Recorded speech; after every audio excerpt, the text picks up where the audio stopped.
सुनबाई बरं आहे का पाय? मी काय म्हणतो, गाडी काढू का? ते डॉक्टरचं राहू द्या, आपण जाऊया हॉस्पिटलमध्ये. हा ए छत्री, अरे कवा येणार तुझा डॉक्टर? अहो डॅडी, मी त्याला फोन केला होता, निघतो म्हणला होता, येईलच एवढ्यात. अरे आता आम्ही काय त्याची वाट बघत बसायचं का? सुनबाई मी काय म्हणतो, तुम्ही हळूहळू उठा, गाडीत बसा, आपण साताऱ्याला जाऊ. चला साताऱ्याला जाऊ आपण. डॅडी तुम्ही शांत व्हा बरं आधी. एकदम ठीक आहे मी, हलकासा पाय मुरगळलाय, बाकी काही नाही झालं मला. नाही पर हे बघा, एकदम ठीक आहे मी आता. नाही पण मला कळत नाही, तुम्ही पडल्याच कशा? पाणी सांडलं होतं आणि त्याच्यावरनं घसरले. आतमध्ये पाणी कुठून आलं, कसं आलं, काहीच कळलं नाही. असा हलगर्जीपणा करू नये सुनबाई.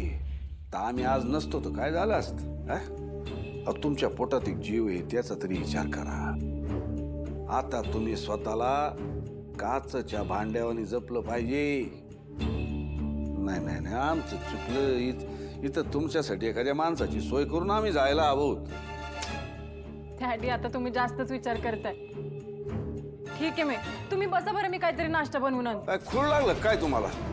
पण नाश्ता केल्यानंतर काय मरतो काय आम्ही? हे बघा, ते नाश्त्याचं डोक्यातून काढून टाका. तुम्ही फक्त आराम कर.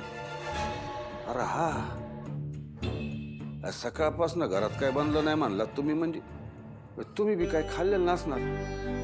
हा म्हणजे तुम्ही आल्यावर सगळ्यांसाठी सोबतच बनवेन असं ठरवलं होतं मी. अरे देवा, असं परत करू नका सुनबाई. काय वर खाली झालं असतं तर कोणाला तोंड दाखवायच्या लायकीच राहिलो नसतो आम्ही. असं करून आता काय गोळीबिळी औषधाची आहे का? नाही पण डॅडी, तुमचं नाश्ता जेवण सगळंच बनवायचं राहिलंय. आता काय सांगितलं आम्ही? हा, हे नाश्त्याचं डोक्यातून काढून टाकायचं. सगळा स्वयंपाक एखाद्या सुगरणी सारखा होणार. हो पण डॅडी, बनवायला कोण येणार ह्या वेळेला? कोण कशाला पाहिजे? मग आम्ही आहे की. आजचं जेवण आम्ही बनवणार. हा